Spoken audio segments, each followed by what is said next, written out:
Hello students, welcome to global online. This is Ankita Sood. Paper one में higher education system unit के final revision के लिए most important questions आज मैं आपके लिए लेकर आई हूँ। ये सवाल ऐसे हैं जो कि पहले भी बहुत बार पेपर में आए हैं एंड अपकमिंग एग्जाम में भी आपको एज इट इज देखने को मिल सकते हैं।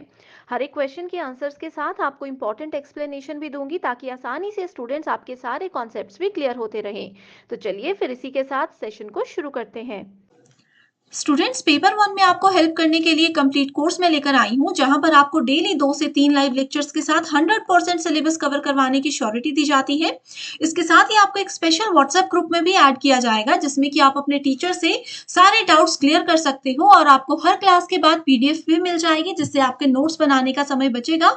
और रिविजन में आपको हेल्प करने के लिए ये मॉक टेस्ट भी हम लेकर आए हैं, जो कि पेपर के लेवल के हिसाब से ही बनाए गए हैं।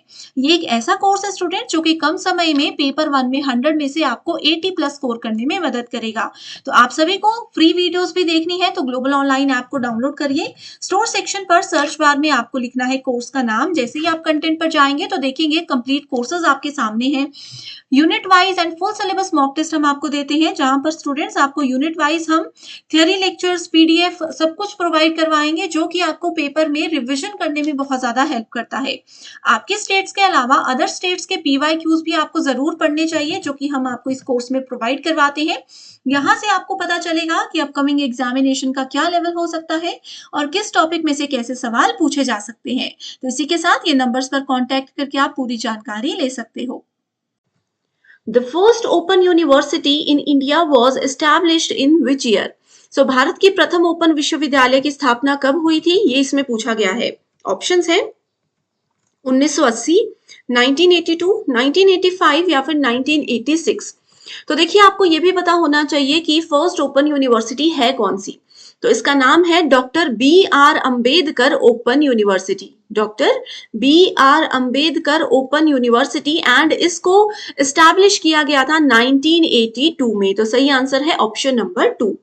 इसी के साथ आप लोगों से सेम क्वेश्चन ये भी पूछा जा सकता है कि इंडिया की फर्स्ट सेंट्रल यूनिवर्सिटी कौन सी है एंड किस ईयर में इसको एस्टैब्लिश किया गया था। तो सेंट्रल यूनिवर्सिटी है BHU, that is Banaras Hindu university. And ये मुझे कमेंट करके बताइए कि कौन से ईयर में इस यूनिवर्सिटी को एस्टैब्लिश किया गया था। ये PYQ है, बहुत बार एग्जाम में आया है। आगे बढ़ने से पहले ये देख लीजिए बाकी की ओपन यूनिवर्सिटीज की लिस्ट है। फर्स्ट मैंने आपको बता दिया, एटलीस्ट टॉप 5 यूनिवर्सिटीज आपको पता होनी चाहिए। नेक्स्ट क्वेश्चन है, which of the following are not statutory bodies? So वैधानिक निकाय इनमें से कौन से नहीं है? ओके, सो वैधानिक निकाय की लिस्ट में सबसे पहला ऑप्शन आता है हमारे पास, हमें पूछा है नहीं है, ठीक है। तो सबसे पहले है नैक। नैक की फुल फॉर्म होती है national assessment and accreditation council.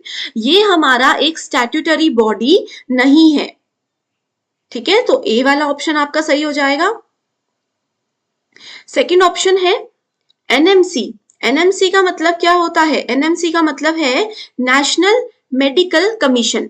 National medical commission ये आपका एक स्टैट्यूटरी बॉडी है, जिसको कि एक्ट ऑफ पार्लियामेंट के अंदर एस्टैब्लिश किया गया है। आपने ये याद रखना है कि स्टैट्यूटरी बॉडीज वो होती हैं जिनको एक्ट ऑफ पार्लियामेंट के अंदर एस्टैब्लिश किया जाता है। सो नैक को नहीं किया गया है, एनएमसी को किया गया है। तीसरा ऑप्शन है हमारे पास NCERT, that is national council of educational research and training. ये हमारे पास एक ऑटोनॉमस बॉडी है, ठीक है, जिसको इंडियन गवर्नमेंट ने 1961 के अंदर जो है वो एस्टैब्लिश किया गया था। तो ये भी हमारी स्टैट्यूटरी बॉडी नहीं है। अब ऑप्शन देखेंगे तो A एंड C हम लोगों को मिल चुका है, दैट इज ऑप्शन नंबर 3। बाकी के ऑप्शंस भी देख लेते हैं। AICTE का मतलब है all India council for technical education, जिसको 1945 में एस्टैब्लिश किया गया है। ओके, एंड नेक्स्ट है NCTE। It stands for national council for teacher education act 1993। तो ये आप लोगों को ये चीजें याद रखनी है एग्जाम के लिए। नेक्स्ट क्वेश्चन है, The Michael Sadler Commission was constituted to study the problem of। So Sadler Commission के बारे में हम लोगों ने ऑलरेडी पढ़ा था। ये कमीशन किस के लिए स्पेशली बनाया गया था? तो ये बनाया गया था कलकत्ता यूनिवर्सिटी के प्रॉब्लम को सॉल्व करने के लिए। बहुत बार एग्जाम में ये क्वेश्चन आया है। नेक्स्ट है which of the following were the functions of national council for women education in India. Okay, राष्ट्रीय महिला शिक्षा परिषद का क्या कार्य है, इसको इंडिया में क्यों बनाया गया था। ऑप्शंस गिवन है आपके सामने। पहला ऑप्शन बोलता है to encourage women's movements in the world, महिला आंदोलनों को प्रोत्साहित करने के लिए नहीं। सेकेंड है to advise the union government on issues related to women education, महिलाओं की शिक्षा को लेकर जो भी दिक्कतें आ रही थी उनको यूनियन गवर्नमेंट तक पहुंचाने के लिए ये बनाया गया था। बिल्कुल सही है। ठीक है, तो ए नहीं है हमारे पास आंसर, तो हम इसको यहां से डिलीट कर देंगे ऑप्शंस को। To improve voluntary organisations in women education, ये भी बिल्कुल सही ऑप्शन है। ठीक है, ये आपको बोल रहा है कि महिला शिक्षा में स्वैच्छिक संगठनों को शामिल करना ही इनका एक पार्ट था। बिल्कुल सही। अगला है to periodically evaluate the progress of women education, कि प्रगति हो रही है विमेन एजुकेशन में, उसका समय समय पर मूल्यांकन करना, उसका ध्यान रखना कि कहीं ये चीजें लो लेवल पर तो नहीं जा रही हैं। तो ये भी एक विमेन एजुकेशन इन इंडिया का ही मेजर फंक्शन था। लास्ट ऑप्शन है discourage seminars and surveys that effect women education in India. ठीक है, तो डिस्करेज करना तो बिल्कुल भी किसी एजुकेशनल पॉलिसी का काम नहीं हो सकता, तो इसलिए ये वाला ऑप्शन गलत है। तो सही आंसर क्या आ गया, B, C and D, that is option number 2 here is the correct answer. Okay, so इसी के साथ next question is what is the apex institution in the area of training educational planners and administrators। so educational planners और administrators के लिए apex institution है जिसका नाम है NIEPA। सो देखिए ऑलरेडी हमने NCERT NCTE यानी कि ऑप्शन 1 और 2 के फुल फॉर्म पढ़ ली थी। NIEPA क्या होता है, इसकी फुल फॉर्म है national institute of educational planning and administration.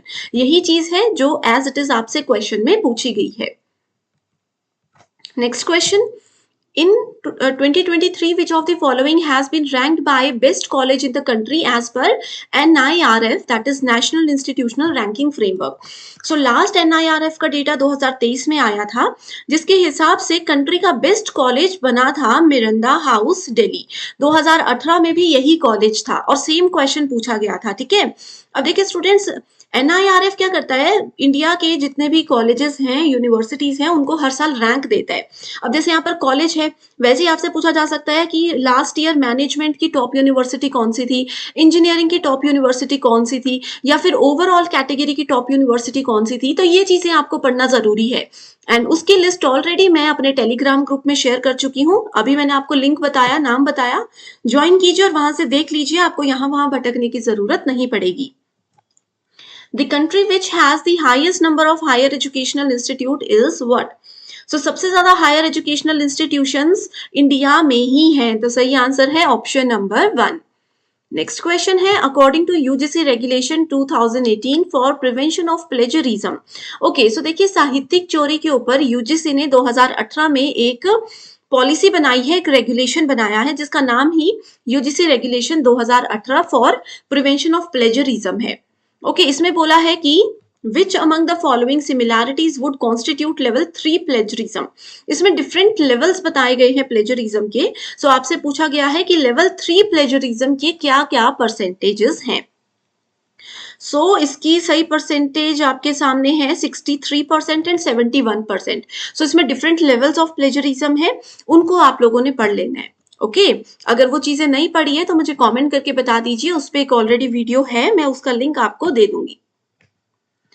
Next question we have is financing higher education in a country like India depends on availability of resources and other financial implications। so ये बोल रहा है कि भारत जैसे country में अगर उच्च शिक्षा को फाइनेंस देना है, यानी कि वित्त यानी कि पैसे से रिलेटेड कुछ मदद करनी है, फाइनेंशियल चीजें देनी है, तो उसमें कितने उपलब्ध रिसोर्सेज हैं, कितने संसाधन उपलब्ध हैं, ये जरूरी होता है।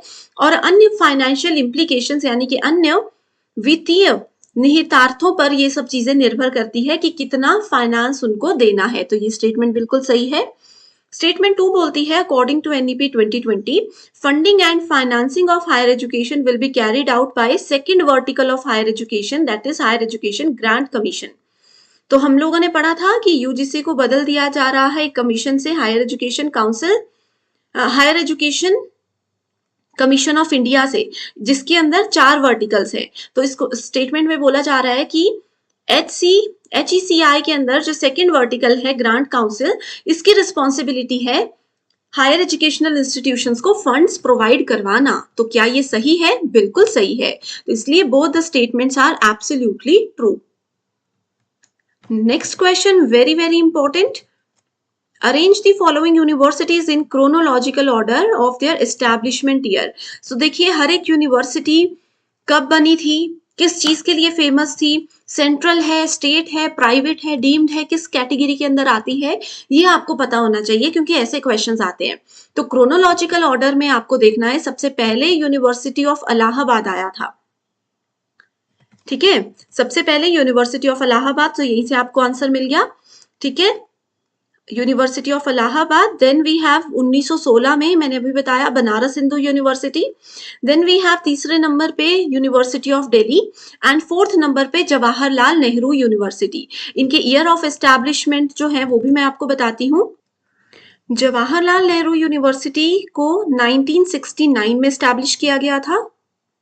ओके, यूनिवर्सिटी ऑफ इलाहाबाद जैसे मैंने बताया सबसे पुरानी यूनिवर्सिटी है, ये 1887 में इसको एस्टैब्लिश किया गया था। And Delhi university, university of Delhi का आंसर मैं नहीं बता रही हूँ, ये मैंने दे दिया आप लोगों को एक होमवर्क क्वेश्चन, जिसका आंसर नहीं पता है तो गूगल पे सर्च कीजिए, लेकिन मुझे कॉमेंट करके बताइए। इससे क्या होगा, आपकी भी रिविजन हो रही है एंड बाकी के स्टूडेंट्स को भी आप हेल्प कर रहे हो। तो ये इसलिए मैं होमवर्क क्वेश्चन देती हूँ, आप इनको जरूर फॉलो कीजिए। ठीक है, सो ये आंसर मिल गया आप लोगों को। सो इसी के साथ स्टूडेंट्स, मैं उम्मीद करती हूँ आपको ये सेशन जरूर पसंद आए हैं। अगर आप चाहते हो कि मैं कंटिन्यू करूँ ऐसी ही सीरीज को, मुझे कमेंट करके जरूर बता दीजिए। So thank you so much and I wish you all the very best.